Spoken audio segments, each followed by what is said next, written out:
प्रेम हो तो श्री हरि से प्रेम होना चाहिए, और जो बने विषयों के प्रेमी उन पे होना चाहिए। प्रेम आत्मा का स्वभाव है, लेकिन निरंतर टिकाऊ चाहता है। आत्मा क्या चाहती है? हमारा प्रेम निरंतर रहे, और जिससे प्रेम करें उससे बिछुड़न कभी भी न हो। तो आत्मा प्रेम जब इस संसार में हम लगा देते हैं कि तो बिछुड़ते ही हैं, और ये जब बिछुड़ते हैं तो हमें दुख भी होता है। तो बाबा गोस्वामी ने लिख दिया, ईश्वर अंश जीवया विनाशी, चेतन अमल सहज सुख राशि। अब विचार करिए, आत्मा को लिखा अविनाशी है, लेकिन क्या हम उसे जानते हैं कि वो अविनाशी है, कि मर जाएंगे मर जाएगी? यही नहीं पता है।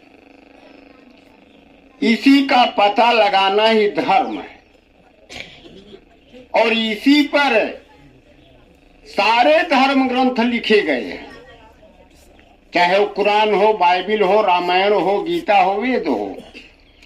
लेकिन धर्म शास्त्रों को पढ़ करके हम उसी तरह से नहीं समझते जैसे स्कूल और कॉलेज में थ्योरी में पढ़ाया गया। इंजीनियरिंग पढ़ लिया, डॉक्टरी पढ़ लिया, लेकिन क्या वह पढ़ करके ऑपरेशन कर सकता है? क्या वह इंजीनियर बनकर के हवाई जहाज बना सकता है पढ़ने से? नहीं बना पाएगा। कब बना पाएगा? अब जब थ्योरी के साथ प्रैक्टिकल जाने तो। लेकिन आज हम वही कुरान पढ़ने में लगे बैठे हैं, गीता पढ़ने में लगे बैठे हैं, मंदिर मूर्त तीर्थ में ही मात्र लगे हैं। यहाँ प्रश्न उठता है कि जिन महापुरुषों ने आया इस धरती पर, जैसे भगवान शंकर को ले लीजिए। भगवान शंकर जब आए थे तो क्या किए थे? हरि महामंत्र जोई जपत महेशु, काशी मुक्ति हेतु उपदेशु। काशी में उस अविनाशी नाम का बोध कराया था भगवान भोले बाबा ने, और उसी नाम का बोध देख लीजिए कि स्वयं उनकी धर्म पत्नी सती जी कभी न पूछी न वो बताए। ऋषि के आश्रम से, संत के आश्रम से, सत्संग से आ रहे थे, रास्ते में भगवान राम दिखाई पड़ते हैं। देखा कि प्रभु नरलीला कर रहे हैं। अब उनके पास न जाकर दूर से ही जय सच्चिदानंद दिनेशा कह करके प्रणाम कर लिए। सती को बड़ा भ्रम हो गया कि भगवान शंकर देवाधिदेव, देवताओं के भी देवता, और ये दो लड़कों को प्रणाम कर रहे हैं। और जय श्री सच्चिदानंद कह रहे हैं, तो क्या ये मनुष्य हैं या नारायण अवतरित हैं? फिर अगर नारायण अवतरित हैं तो इनकी पत्नी खो गई है, उसके लिए रो रहे हैं। नारायण को तो रोने का कोई प्रश्न ही नहीं उठता, न जाने कितनी पत्नी रच ले, उसकी तो सारी सृष्टि ही रचना है। लेकिन भगवान शंकर से कहा, भगवान ने समझाया भी, लेकिन अंतिम प्रमाण औरत जो है, अरे भाई हाँ हम लोगों की भी नहीं मानती है तो वो मानने पे राजी नहीं, अपना ही चला रही है।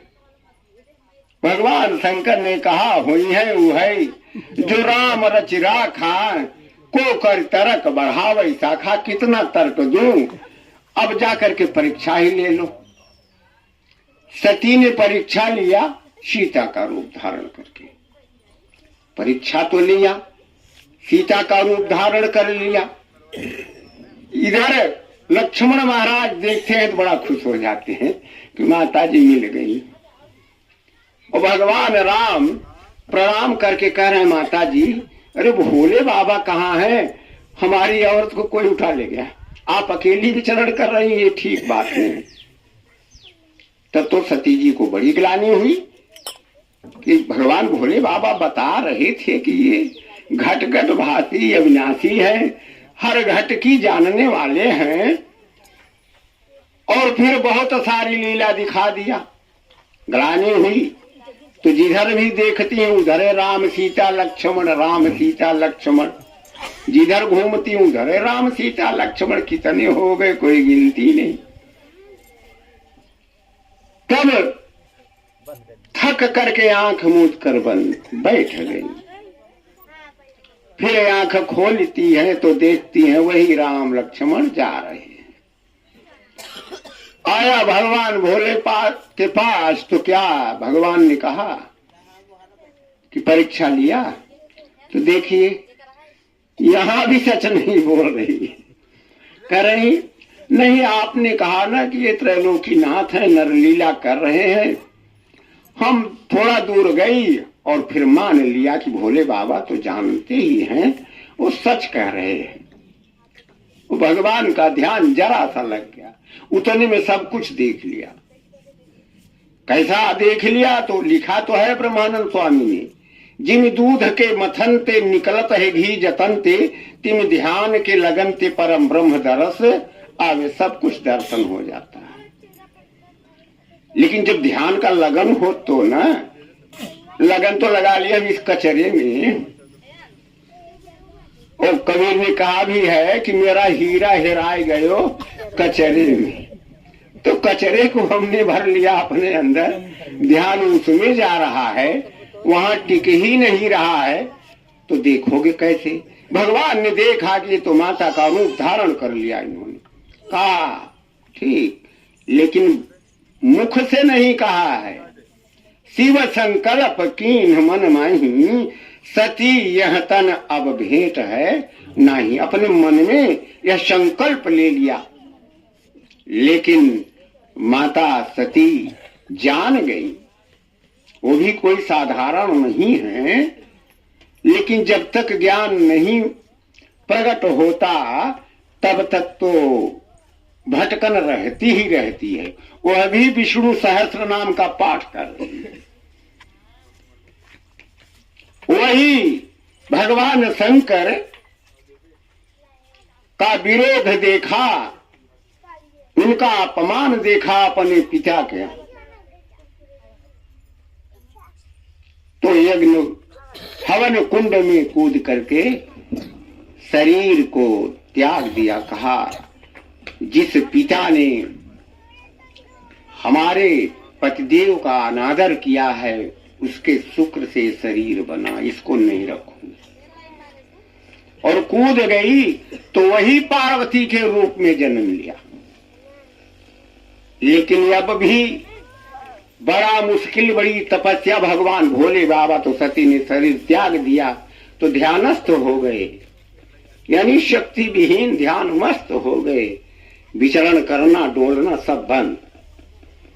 लेकिन जब पार्वती के रूप में सती ने जन्म लिया तो बहुत तपस्या किया भोले बाबा को प्राप्त करने के लिए, लेकिन फिर भी भोले बाबा एकदम ध्यानस्थ रहे, अटल रहे।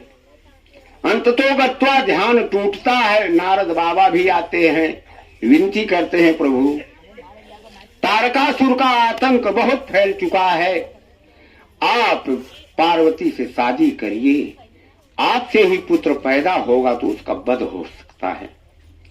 उसका वध कराना आपका ही काम होगा, इसलिए आप शादी अवश्य करें। तो विचार करिए, भगवान शंकर शादी तो कर लिए, लेकिन फिर भी उस नाम का बोध नहीं अभी तक कराए। तो संत बड़े परमार्थी घन ज्यों बरसे आए, तपन बुझावे और की अपनो पारस लाए। दया के सागर संत जन हुआ करते हैं।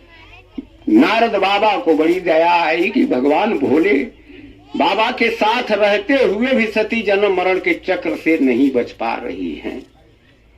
आया तो बता ही दिया, बता दिया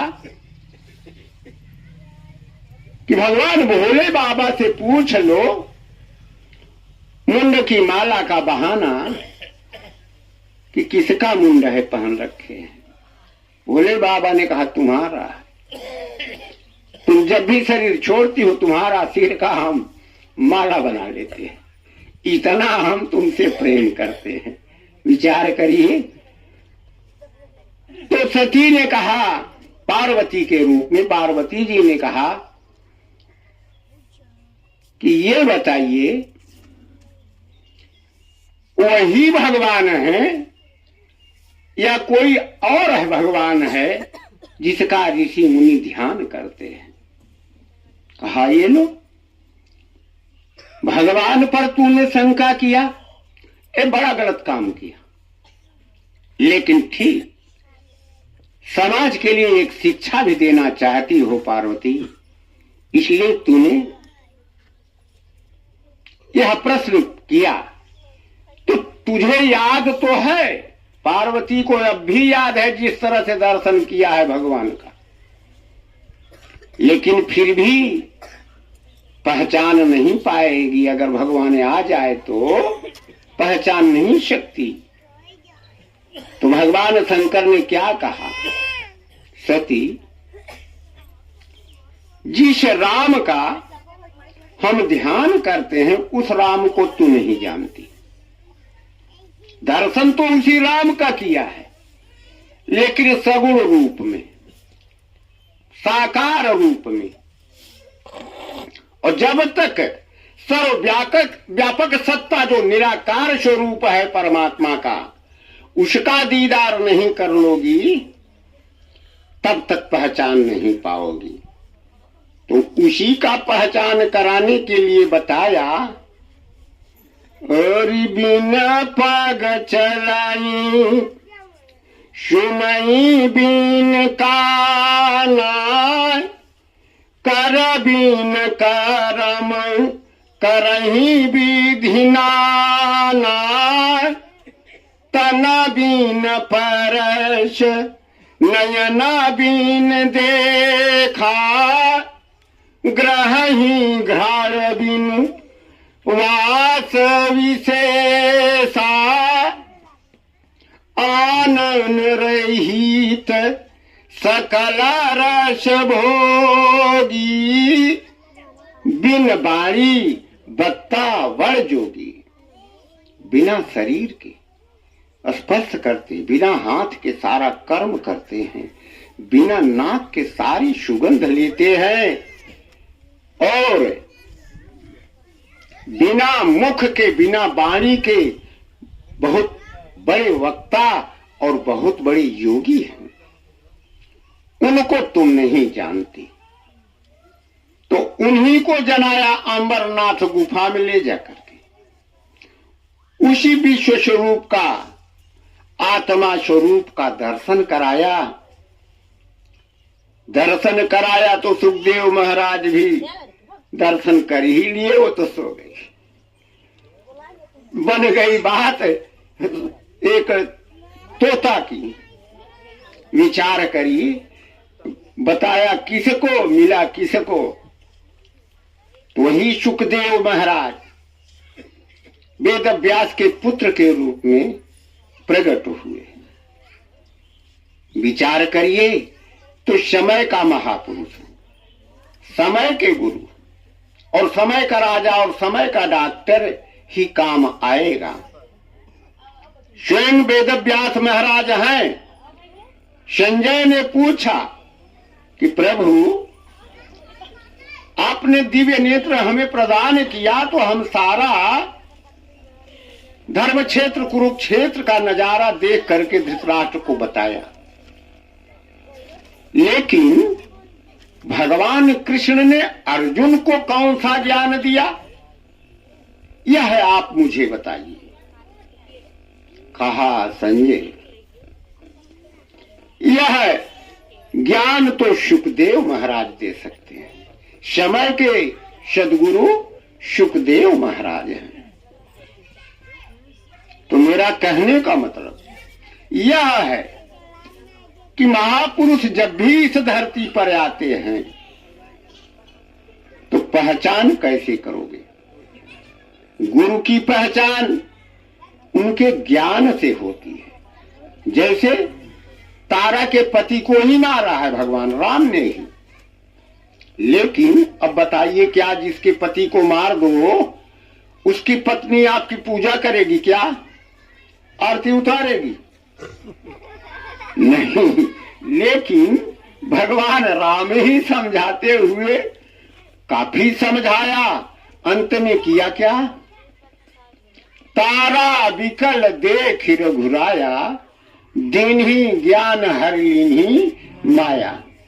माया का हरण हो जाता है जब दिव्य ज्ञान, वह आत्मज्ञान प्राप्त हो जाता है। तो जे ही जाने जग जाए हेराई, जिसे जान करके संसारिक हो जाता है। तो उस नाम का बोध भगवान शंकर ने पार्वती को कराया। तो एक भजन के बगैर तेरा कैसा बुरा हाल है, कैसा बुरा हाल है, आज भी है और कल भी रहेगा। भजन के बगैर तेरा कैसा बुरा हाल है, कैसा बुरा हाल है, आज भी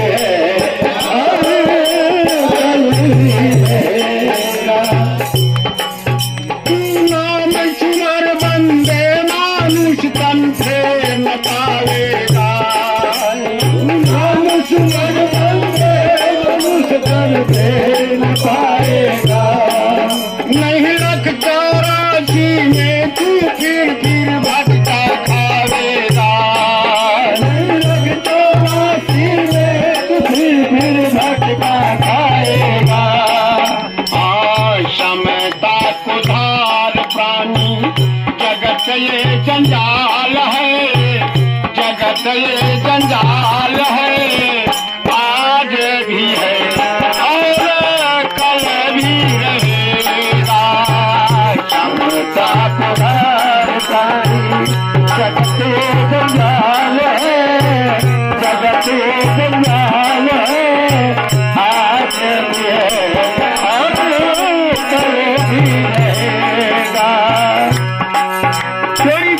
इंद्रिया तन की रहती है सहारे मन के। इंद्रिया तन की रहती है सहारे मन के। त्रिकुटी गुफा में बैठो ना जाए पास में इनके। त्रिकुटी गुफा में बैठो ना जाए पास में इनके। हर्ष शोक निंदा चुगली झूठा ये मलाल है, झूठा ये मलाल है, आज भी है और कल भी रहेगा। हर को निंदा चुगली मलाल है, झूठा ये मलाल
प्रेम का ख्याल है, प्रेम का ख्याल है, आज भी है और भी रहेगा।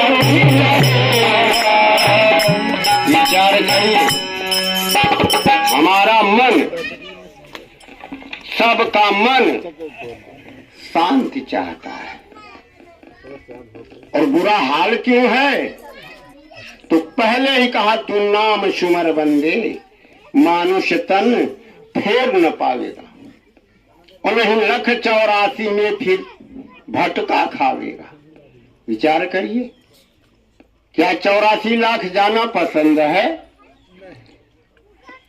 भैंसा मुर्गा मुर्गी बकरी बनना पसंद है? नहीं, पसंद किसी को नहीं। तो पसंद नहीं है तो फिर सत्संग में आना पड़ेगा, दूसरा कोई रास्ता नहीं। भजन तो कर ही नहीं पाओगे। हाँ, सत्संग में आओगे, अगर चित्त मन को एकाग्र करके सुनोगे तो धीरे धीरे मन लग जाएगा। अच्छा, तो संसार की चीजों में मन बड़ी जल्दी अपने आप लग जाता है, और भजन में लगाना पड़ता है। ऐसा क्यों? ऐसा इसलिए कि 184 भरम के मानुष जन्म पायो, कह नानक नाम संभाल 100 दिन नेड़े आयो। 84 लाख योनियों में भटकते हुए हमें ये मनुष्य का जीवन भगवान ने, परमात्मा ने दया करके दिया है। तो जो आदत इतना दिन से लगी है, जहां मन लग गया है, वहां से इतना सरल तो नहीं है कि निकल जाए। इतना सरल नहीं है कि विषय भोग से मन निकल करके नाम में लग जाए, लेकिन लग जाएगा तब जब हम नित्य प्रति सत्संग में जाएंगे, संतों का दर्शन करेंगे, महापुरुष का दर्शन करेंगे, सेवा में तन मन धन अर्पण हो तो असंभव नहीं है, संभव है। अरे भाई, आप हमारी बात छोड़ दीजिए, हम आप तो किसी खेत की मूली नहीं। स्वयं अर्जुन को जिस समय भगवान ने बताया कि अर्जुन इस मन को तू स्थिर कर, मन सब सर्वत्र फैल चुका है, मन की तरंग सब जगह फैल चुकी है। कबीर ने कहा, मन की तरंग मार लो बस हो गया भजन, आदत बुरी सुधार लो बस हो गया भजन। आदत क्या खराब है? तुम संसार का चिंतन करते हैं, विषय का चिंतन करते रहते हैं, यही आदत खराब है, इसे सुधार लो। और फिर क्या कहा, आए हो तुम कहां से और जाओगे फिर कहां, इतना तो दिल विचार लो बस हो गया भजन। है पता किसी को हम कहां से आ गए इस धरती पर और फिर कहां जाएंगे? पता लगाया कभी? क्यों नहीं लगाया? जब तक इसका पता नहीं लगा लोगे भजन नहीं हो पाया। भजन तब हो पाया जब हम पता लगा लिए। जैसे अर्जुन को जब भगवान ने दिव्य दृष्टि प्रदान कर दिया और लखा दिया, सब कुछ आत्मा का दर्शन करार दिया, तो वही अर्जुन कहता है, स्मृति लब्ध्वा नष्टो मोह। प्रभु आपकी कृपा से हमारी स्मृति, जो हम भूले हुए थे, ख्याल हो गया और मोह समाप्त हो गया। पहले मोह हुआ था, भगवान लड़ने के लिए कह रहे थे तो कह रहा था ये हमारे कुटुंबी हैं, इन्हें ये गुरुजन लोग है। कहा ये गुरुजन लोग नहीं है, ये आतताई हैं, ये बने हुए पंडित हैं। सच्चाई ये है, पंडित नहीं है। विद्या विनय संपन्न ब्राह्मणे गविहस्तिनी सुनचैव स्वपाके च पंडित समदर्शिनी। पंडित जन विद्या विनय से जो संपन्न हो जाते हैं, वो कुत्ता, चांडाल, हाथी, ब्राह्मण सब में समदर्शी होते हैं, समान देखते हैं। समान है क्या सब में? शरीर समान नहीं, कर्म भी समान नहीं। चांडाल का कर्म, ब्राह्मण का कर्म एक जैसा तो नहीं है भाई। कुत्ते का कर्म, हाथी का कर्म एक जैसा नहीं है, शरीर भी नहीं है। तो है क्या समदर्शी? सब क्या देखता है? समान क्या चीज है? सब में समान जीवात्मा है। तो आत्मा देखता है, आत्मा की चर्चा किया गया है। लेकिन आत्मा की चर्चा करते करते हमारे ऋषियों ने, संतों ने, सबने गाया है, एक ही बात बताया है। कुरान उठा लीजिए तो लिखा गया कि जो मुसल्लम ईमान वाला होता है वह अपने ही वतन में खुदा के नूर का दीदार करता है। अपने ही वतन में खुदा के नूर का दीदार करता। नूर, आत्मा, प्रकाश एक ही बात है। God is light, in him there is no darkness. वह प्रकाश है, वहां अंधकार नहीं है।